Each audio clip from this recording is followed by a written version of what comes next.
अब United nation organisation के हवाले से कुछ आर्गुमेंट्स हैं जिसकी वजह से जो ये साबित करते हैं कि यूनाइटेड नेशन ऑर्गेनाइजेशन जो है ना स्ट्रेटेजिकली एक फेलियर रही है।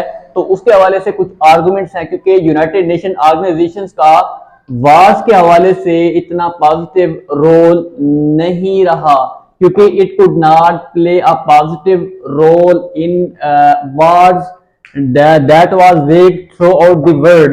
दुनिया के अंदर जो डिफरेंट पार्ट्स के अंदर जो डिफरेंट वार्स वेग की गई हैं, यूनाइटेड नेशन ऑर्गेनाइजेशन वहां पे कोई खास पॉजिटिव रोल प्ले नहीं कर सका।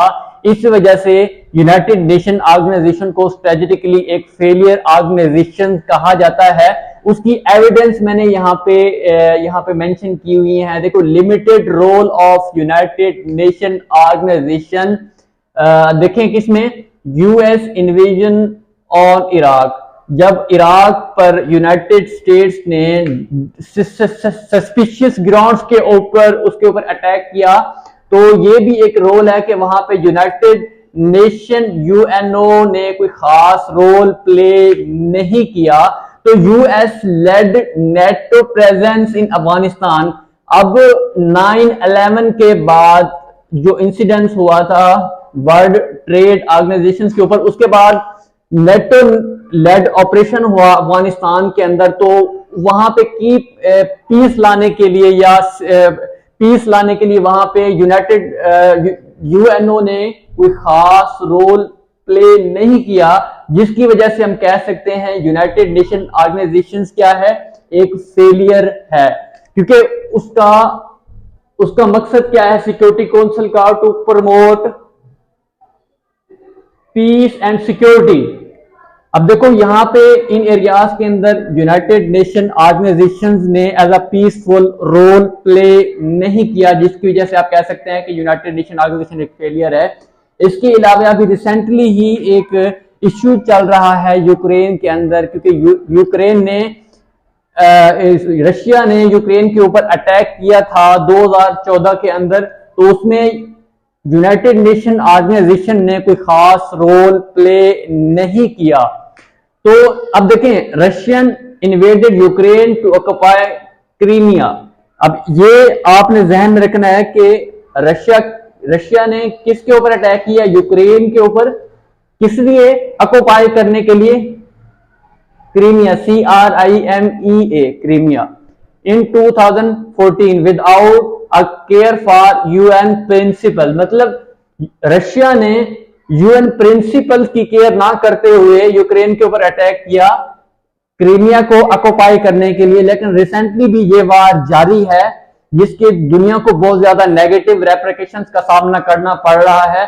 अब प्रॉक्सी वार्स इन सीरिया के अंदर जो प्रॉक्सी वार्स लड़ी गई हैं, यूनाइटेड नेशन ऑर्गेनाइजेशन ने वहां भी कोई खास रोल प्ले नहीं किया, जिसकी वजह से आप कह सकते हैं कि यूनाइटेड नेशन ऑर्गेनाइजेशन एक फेलियर ऑर्गेनाइजेशन है, क्योंकि वो अपना पॉजिटिव रोल इस लिहाज से प्ले नहीं कर रही। क्योंकि सोशियो इकोनॉमिक पर्सपेक्टिव से तो यूएनओ एक खास रोल प्ले कर रही है, बट वो वार्स की प्रिवेंशन के अंदर जो डिफरेंट इंटरनेशनल लॉज की वायोलेशन हो रही है, तो वहां पे वो अपना रोल प्ले नहीं कर पा रही। इसके अलावा सबसे जो अहम इश्यू है, अब long standing conflicts in Kashmir and Palestine. अब काफी अच्छे से जब से देखें पाकिस्तान और इंडिया आजाद हुआ है 1947 से ऑनवर्ड कश्मीर का इश्यू चल रहा है। इसके बाद जो आपका पैलेस्टीन का इश्यू है वो भी काफी अच्छे से चल रहा है, लेकिन यूनाइटेड नेशन ऑर्गेनाइजेशन ने उसमें भी अपना कोई पॉजिटिव रोल नहीं दिखाया due to the presence of veto powers. मतलब वीटो पावर्स दुनिया की जो वर्ल्ड पावर हैं, जो कि यूनाइटेड नेशन सिक्योरिटी काउंसिल की परमानेंट स्टेट्स हैं, उनके अपने पर्सनल इंटरेस्ट हैं डिफरेंट स्टेट्स में, तो वो उनको प्रोटेक्ट करने के लिए वो इश्यूज को भी रिजॉल्व करने में अपना रोल प्ले नहीं कर रहे। इसका मतलब कह सकते हैं कि यूनाइटेड नेशन ऑर्गेनाइजेशन एक फेलियर है। अब मैं आपको ये भी बताता चलूं कि यूनाइटेड नेशन ऑर्गेनाइजेशन की जो फेलियर के रीजंस हैं वो क्या हैं।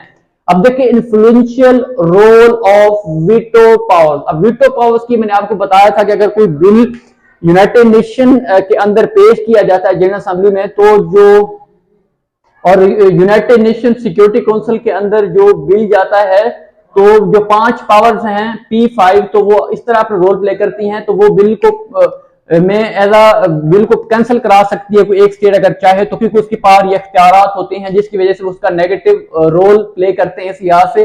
क्योंकि यूनाइटेड नेशन ऑर्गेनाइजेशन की कोई एक फोर्स नहीं है जिसको आप कह सकते हैं कि यूनाइटेड नेशन ऑर्गेनाइजेशन एक फेलियर है।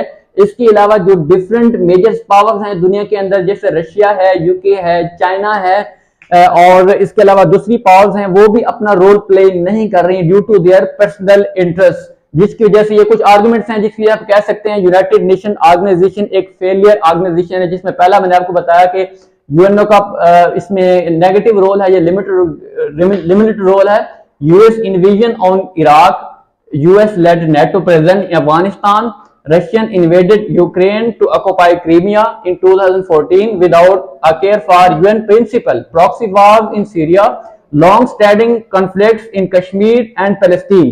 इसके अलावा जो लास्ट है, peace keeping mission in several parts of Africa obtain limited results.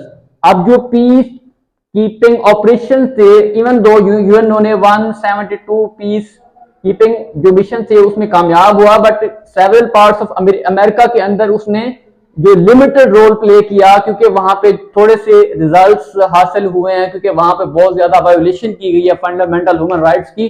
तो ये कुछ आर्गुमेंट्स थे जिसकी वजह से आप कह सकते हैं कि यूनाइटेड नेशन ऑर्गेनाइजेशन एक फेलियर है।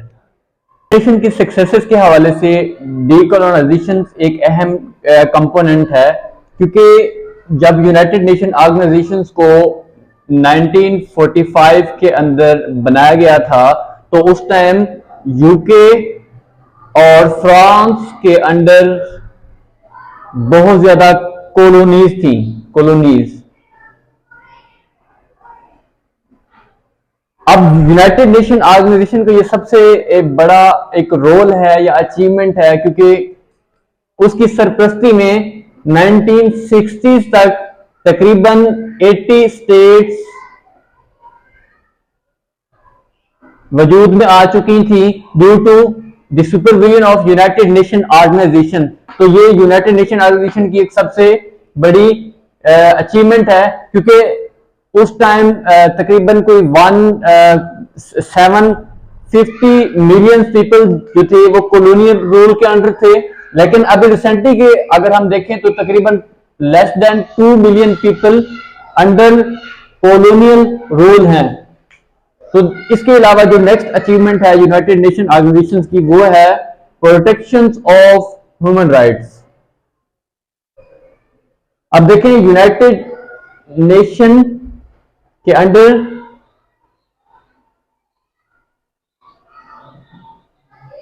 Universal declaration of human rights का जो एक एग्रीमेंट था वो साइन हुआ, जिसकी वजह से प्रोटेक्शन ऑफ ह्यूमन राइट्स जो है ना अश्योर हुई due to the supervision of united nation organisation.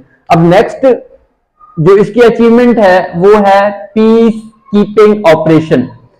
1945 से अब तक यूनाइटेड नेशन तकरीबन 172 पीस कीपिंग ऑपरेशन कर चुका है, तो ये भी यूनाइटेड नेशन ऑर्गेनाइजेशन की एक अचीवमेंट है। इसके अलावा उन्होंने यूनाइटेड नेशन ऑर्गेनाइजेशन में मिलेनियम डेवलपमेंट गोल्स और सस्टेनेबल डेवलपमेंट गोल्स तो उन्होंने प्रोवाइड किए। इसके अलावा जो पेंडेमिक्स होते हैं दुनिया के अंदर, जैसे कोविड-19 आया था, जितने बाकी आए हैं, तो उसको टैकल करने में यूनाइटेड नेशन ने एक अहम रोल प्ले किया है। इसके अलावा जो क्लाइमेट्स के रिलेटेड जो एग्रीमेंट हैं, जैसे पेरिस क्लाइमेट अकॉर्ड है या एग्रीमेंट है 2015 में जो साइन हुआ। इसके अलावा जितने भी एनवायरमेंट से रिलेटेड जो एग्रीमेंट साइन हुए हैं वो भी यूनाइटेड नेशन ऑर्गेनाइजेशन की बदौलत हैं। अब देखिए मैं आपको यहाँ पे एक और अहम बात बताते हुए सक्सेस के हवाले से कि जो ग्लोबल सोशियो इकोनॉमिक पर्सपेक्टिव है, यूनाइटेड नेशन ऑर्गेनाइजेशन इस पर्सपेक्टिव में कामयाब रही। जबकि अगर इसकी फेलियर की बात की जाए तो स्ट्रेटेजिकली यूनाइटेड नेशन ऑर्गेनाइजेशन एक फेलियर ऑर्गेनाइजेशन है। अब हम डिस्कस करते हैं यूनाइटेड नेशन ऑर्गेनाइजेशंस का जो करंट स्टेटस है उसको हम थोड़ा सा डिस्कस कर लेते हैं कि करंटली कौन कौन सी डिबेट्स चल रही हैं यूनाइटेड नेशन सिक्योरिटी काउंसिल में मेंबरशिप के हवाले से। उसमें दो डाइवर्जेंट व्यूज हैं। अब देखें यहाँ पे G4 है, ग्रुप 4 और UFC, इन दोनों के डाइवर्जेंट व्यूज हैं, डाइवर्जेंट।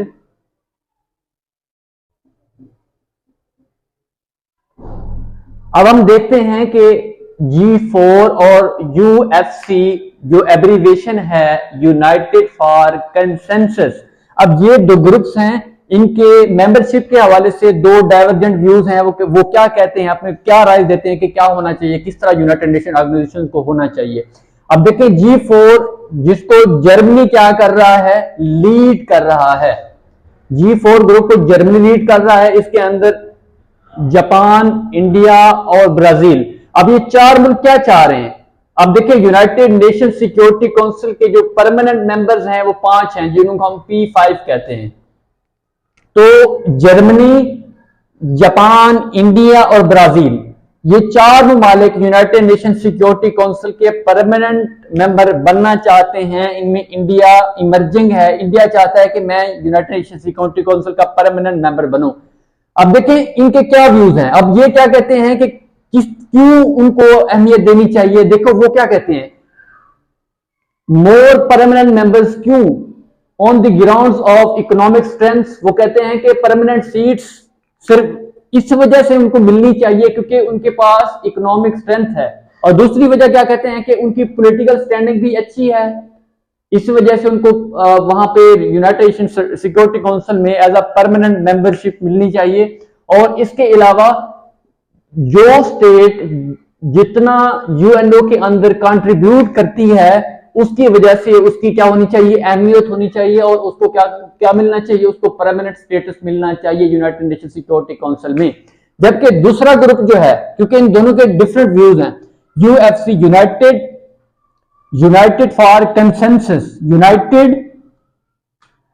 United for consensus. अब ये क्या कहते हैं, ये कहते हैं यूनाइटेड नेशंस का जो प्रिंसिपल है वो होना चाहिए डेमोक्रेटिक, डेमोक्रेसी को जहन में रखना चाहिए, और प्रिंसिपल ऑफ इलेक्शंस की ये बात करते हैं। अब इसको इटली लीड करता है, अर्जेंटीना इसके अंदर शामिल है, मैक्सिको शामिल है, कोरिया शामिल है, कनाडा शामिल है, और दूसरे जो लाइक माइंडेड स्टेट्स हैं वो भी इसके अंदर शामिल हैं। अब ये दो ब्लॉक्स हैं जो इस लिहाज से जो अपने डिफरेंट व्यूज देते हैं, एक डेमोक्रेटिक व्यूज देते हैं, दूसरा जो ग्रुप है वो कहता है इकोनॉमिक स्ट्रेंथ, पॉलिटिकल स्टैंडिंग और कंट्रीब्यूशन टू यूएनओ। इस बुनियाद पे उनको मेंबरशिप मिलनी चाहिए। बल्कि ये जो स्टेट्स हैं यूएफसी वाले, वो कहते हैं डेमोक्रेटिकली हर स्टेट्स को इक्वली चांस मिलना चाहिए without any strength, political standing and contribution to UNO. अब हम यूनाइटेड नेशन ऑर्गेनाइजेशंस के हवाले से कुछ एजेंसीज हैं जो एसोसिएटेड हैं यूएनओ के साथ, हम उनको डिस्कस करते हैं कि कौन कौन सी जो डिफरेंट एजेंसीज हैं वो एसोसिएटेड हैं। एक है WFP, इसको आप कह सकते हैं कि वर्ल्ड फूड प्रोग्राम। नेक्स्ट जो है WTO है, world trade organisation, world trade organisation, IMF, international monetary fund.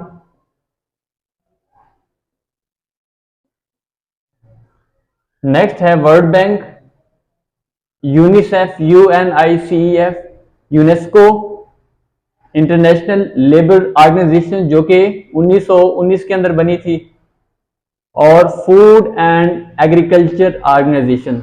अब इनका काम क्या है, अब देखो ये सोशल ट्रांसफॉर्मेशन में एक अहम रोल प्ले कर रही हैं under United nation organisation.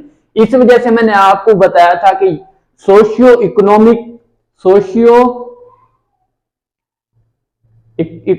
Point of view से जो यूनाइटेड नेशन है वो एक सक्सेसफुल ऑर्गेनाइजेशन है। बल्कि स्ट्रेटेजिकली, मतलब जब डिफरेंट ऑर्गेनाइजेशन में जब वार्स होती हैं तो यूनाइटेड नेशन ने अपना एक खास रोल प्ले नहीं किया, लेकिन सोशल सेक्टर और इकोनॉमिक सेक्टर्स में यूनाइटेड नेशंस ने बहुत ही अहम रोल प्ले किया है।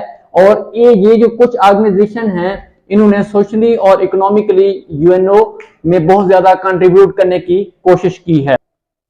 अब हम लास्ट में यूएनओ के हवाले से उसके जो कुछ रिकमेंडेशंस हैं कि हम कौन कौन से स्टेप्स उठा सकते हैं ताकि हम यूनाइटेड नेशन ऑर्गेनाइजेशन को एक इफेक्टिव ऑर्गेनाइजेशन बना सकें। देखिए, यूनाइटेड नेशन ऑर्गेनाइजेशन को हम इफेक्टिव ऑर्गेनाइजेशन बना सकते हैं अगर हम उसमें थोड़ी सी अमेंडमेंट करें। अब देखिए, हम जब रिसोर्सेज जनरेट करेंगे इंडिपेंडेंटली, जब इंडिपेंडेंटली रिसोर्सेज जनरेट हो जाएंगे तो जो P5 की हेगेमोनी है, सिक्योरिटी काउंसिल्स के जो परमानेंट मेंबर्स हैं, एक तो वो खत्म हो जाएगी। जैसे यूएसए की बहुत ज्यादा यहाँ पे अजारादारी है यूनाइटेड नेशन ऑर्गेनाइजेशंस के अंदर, उसकी वजह भी यही है कि वो 20% जो कंट्रीब्यूशन देता है उसके बजट के अंदर वो यूएसए देता है, जिसकी वजह से वो क्या करता है, उसमें उसकी डिसीजन मेकिंग के अंदर बहुत ज्यादा रोल प्ले करता है यूनाइटेड स्टेट्स ऑफ अमेरिका। अगर इंडिपेंडेंट रिसोर्स जनरेशन होगी तो ये मसला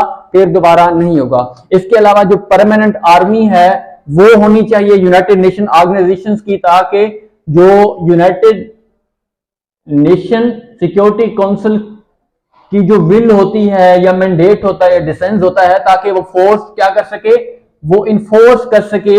अगर कोई कंट्री इंटरनेशनल लॉ को ब्रीच कर रहा है तो वहां पे आर्मी जाके, इंटरनेशनल यूएनओ की जो आर्मी है वो जाएगी वहां पे, वो जो डिसाइन होगी वो क्या करेगी, वो वहां पे इंप्लीमेंट करेगी।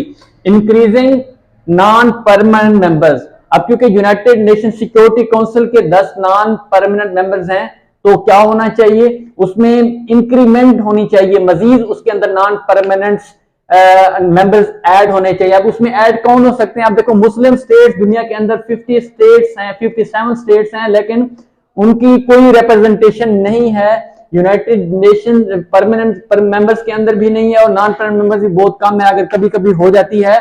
जैसे पाकिस्तान 7 मरतबा UNO United nation security council का नॉन परमानेंट मेंबर बन चुका है। इसके अलावा जो मुस्लिम स्टेट्स हैं should have representation, Muslim states की भी रिप्रेजेंटेशन होनी चाहिए यूनाइटेड नेशन सिक्योरिटी काउंसिल के अंदर। और डेमोक्रेसी जो है ना प्रमोट होनी चाहिए, अब डेमोक्रेटिकली इलेक्ट होने चाहिए, उसमें किसी भी मतलब विदाउट एनी प्रेशर में किसी स्टेट्स को उसका मेंबर नहीं बनाना चाहिए, बल्कि डेमोक्रेटिकली इलेक्ट होने चाहिए जितने भी मेंबर्स होते हैं, तमाम जो उसकी डिफरेंट प्रिंसिपल ऑर्गन्स हैं उनके अंदर। तो ये था यूनाइटेड नेशन ऑर्गेनाइजेशन के मुतालिक डिफरेंट मैंने आपको पर्सपेक्टिव दिए। मैंने आपको इनिशियली बताया कि यूनाइटेड नेशन ऑर्गेनाइजेशन कब बनी, उसके बाद मैंने आपको ये बताया कि उसकी ब्रीफ हिस्ट्री क्या थी, फिर मैंने आपको ये बताया कि यूनाइटेड नेशन ऑर्गेनाइजेशन का जो एक एनालिसिस है कि यूनाइटेड नेशन ऑर्गेनाइजेशन एक कामयाब तरीन ऑर्गेनाइजेशन है या फेलियर है। फिर मैंने आपको ये बताया कि कौन कौन सी ऐसी जो डिफरेंट एजेंसीज हैं जो यूनाइटेड नेशन ऑर्गेनाइजेशन के साथ एसोसिएटेड हैं, और फिर मैंने आपको ये बताया कि यूनाइटेड नेशन ऑर्गेनाइजेशन की को हम कैसे एक इफेक्टिव ऑर्गेनाइजेशन बना सकते हैं। फिर मैंने आपको ये भी बताया कि यूनाइटेड नेशन ऑर्गेनाइजेशन के अंदर जो 2 ब्लॉक्स हैं जिनकी डिफरेंट राइज हैं, उनके बारे में मैंने तो आपको व्यूज दिए। तो ये था आज का लेक्चर। अगर आपको ये लेक्चर पसंद आया तो उसको लाइक जरूर कीजिएगा, इसको अपने दोस्तों को शेयर करें, और अगर आप इस चैनल पर नए, इस चैनल को सब्सक्राइब करना मत भूलिए। इंशाल्लाह